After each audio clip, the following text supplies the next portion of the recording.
ഇന്ന് തന്നെ ഡൗൺലോഡ് ചെയ്യൂ. കാണൂ നിങ്ങളുടെ ഫേവറേറ്റ് ഷോസ്. സത്യം പറ, അവരെ ഒതുക്കിയത് മോളല്ലേ? വേണമെങ്കിലേ അതൊക്കെ ഒരു സീക്രട്ട് ആയിട്ട് തന്നെ ഇരുന്നോട്ടെ. ആയിക്കോട്ടെ ആയിക്കോട്ടെ. ഏതായാലും കൊച്ചമ്മണി ഒന്ന് ഒതുങ്ങി, അത് മതി. അങ്കിളെ, മറ്റൊരു കാര്യമുണ്ട്. അച്ഛന്റെ അമ്മയുടെ കഥ അങ്കിള് പറഞ്ഞു, പക്ഷെ കല്യാണം കഴിഞ്ഞവരെ പറഞ്ഞോളൂ. അമ്മമ്മ തോക്കെടുത്ത കാര്യം അമ്മമ്മ പറഞ്ഞു കേട്ടു. പിന്നെന്താ അവരുടെ ജീവിതത്തിൽ ഉണ്ടായത്? ഞാൻ ജനിച്ചതിന് ശേഷം എന്നെ ഉപേക്ഷിച്ച് അമ്മ അച്ഛനെ വിട്ടു പോവാൻ കാരണം എന്താ? മോളെ ഉപേക്ഷിച്ചു പോയതൊന്നുമല്ല പത്മാവതി മാഡം. അത്ര മനുഷ്യപ്പറ്റില്ലാത്ത സ്ത്രീയൊന്നുമല്ല മോളെ മോളുടെ അമ്മ. ശരിയാണ്, പക്ഷെ അവരുടെ ജീവിതത്തില് ഇത്തരം പ്രശ്നങ്ങൾ എങ്ങനെ ഉണ്ടായി? പിന്നെ ഞാൻ ഇല്ലല്ലോ മോളെ അവരുടെ കൂടെ. പ്രതാപൻ സാറ് രാഷ്ട്രീയത്തിൽ വലിയ തിരക്കുള്ള ആളായി, MLA ആയി, മന്ത്രിയായി. പിന്നെ മഹാദേവവർമ്മ സാറ് മരിച്ചതോടെ സത്യം പറഞ്ഞ ഞാൻ സൂര്യമംഗലം വിട്ടു. ഞാനും രാധയും ഞങ്ങളുടെ കൊച്ചു കുടുംബവും ഇവിടെ വന്ന് താമസമായി. പിന്നെ മക്കളായി, അവരെ പഠിപ്പിക്കുന്ന തിരക്കിലുമായി. ആ ജീവിതം അങ്ങനെ തുടർന്നു. അങ്ങളെ, അവര് തമ്മിൽ മാനസികമായി ആകുന്നതിന്റെ കാരണങ്ങൾ എനിക്ക് അറിയണമെന്നുണ്ട്. മോളെ, ഏത് ദാമ്പത്യ ജീവിതത്തിലായാലും ഒരു കെട്ടുറപ്പ് വേണം, ഒരടിത്തറ.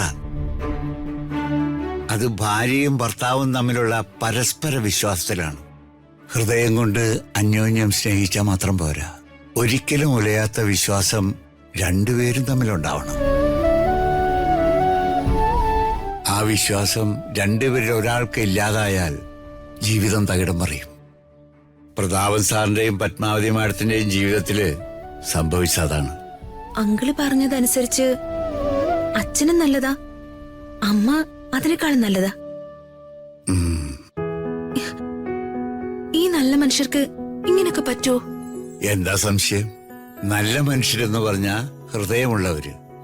ഹൃദയമുള്ളവർക്ക് വികാര വിചാരങ്ങൾ ഉണ്ടാവൂ, അല്ലാത്തവർക്ക് ഒരു പ്രശ്നമില്ല. ജീവന് തുല്യം സ്നേഹിച്ചവരിൽ ഒരാൾ മറ്റൊരാളെ വഞ്ചിച്ചു എന്ന തെറ്റിദ്ധാരണ ആരുടെയെങ്കിലും ഒരാളുടെ മനസ്സിലുണ്ടായാൽ മതിയല്ലോ.